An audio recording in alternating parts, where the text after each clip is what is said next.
নমস্কার বন্ধুরা, হিন্দু দর্শন অরিজিনাল চ্যানেলে আপনাদেরকে আরও একবার স্বাগত জানাই। আজ আমি যে বিষয়টি নিয়ে আলোচনা করব সেটি হলো ব্রাহ্মণ ছাড়া কি কোনো পুজো পাঠ শুদ্ধ হয় না।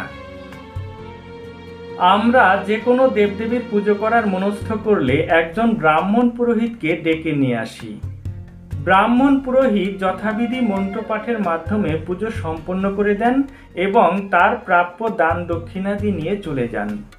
এখন প্রশ্ন হলো, ব্রাহ্মণ পুরোহিতকে না ডেকে কেউ যদি নিজের পুজো নিজেই করতে চান তাহলে কি সে পুজো শুদ্ধ হবে না? এই বিষয়ে আমাদের শাস্ত্র কি বলে, এসব নিয়েই আজ আমি আলোচনা করব। তো আসুন বন্ধুরা, নিজেদের ধর্মটিকে আর একটু ভালো করে জেনে নিই।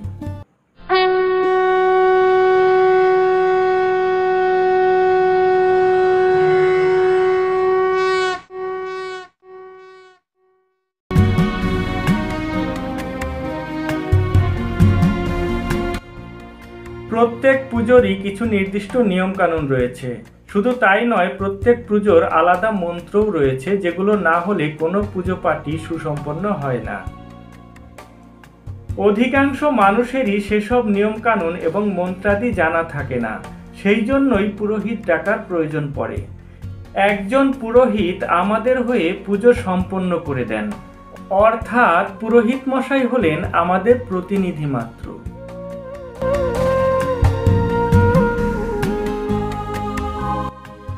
এবার কেউ যদি সঠিকভাবে পূজার নিয়মকানুন শিখে নেয় এবং পূজার মন্ত্রাদি শিখে নেয় তাহলে আর প্রতিনিধির প্রয়োজন পড়ে না। সে অবশ্যই নিজের বাড়ির পুজো নিজেই করতে পারবে, এ বিষয়ে শাস্ত্রে কোনো বাধা নেই। তবে অবশ্যই সেই ব্যক্তিকে নিষ্ঠাবান এবং শুদ্ধাচারী হতে হবে। নিজের পুজো পাঠ নিজে করতে পারা হলো সর্বোত্তম, কিন্তু আমাদের শাস্ত্র বলে ব্রাহ্মণ ছাড়া অন্য তিন বর্ণের মানুষ যদি পেশাগত কারণে নিজের পুজো পাঠ নিজে করতে সক্ষম না হন তাহলে একজন ব্রাহ্মণ পৌরোহিত্যের মাধ্যমে তার আধ্যাত্মিক উন্নতিতে সাহায্য করবেন।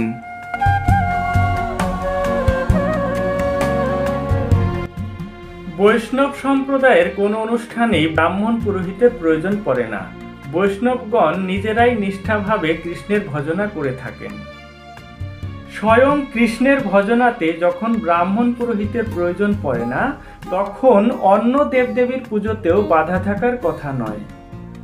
কিন্তু শর্ত একটাই, ঠিকভাবে পূজার নিয়মকানুন এবং মন্ত্রাদি জানা থাকা প্রয়োজন।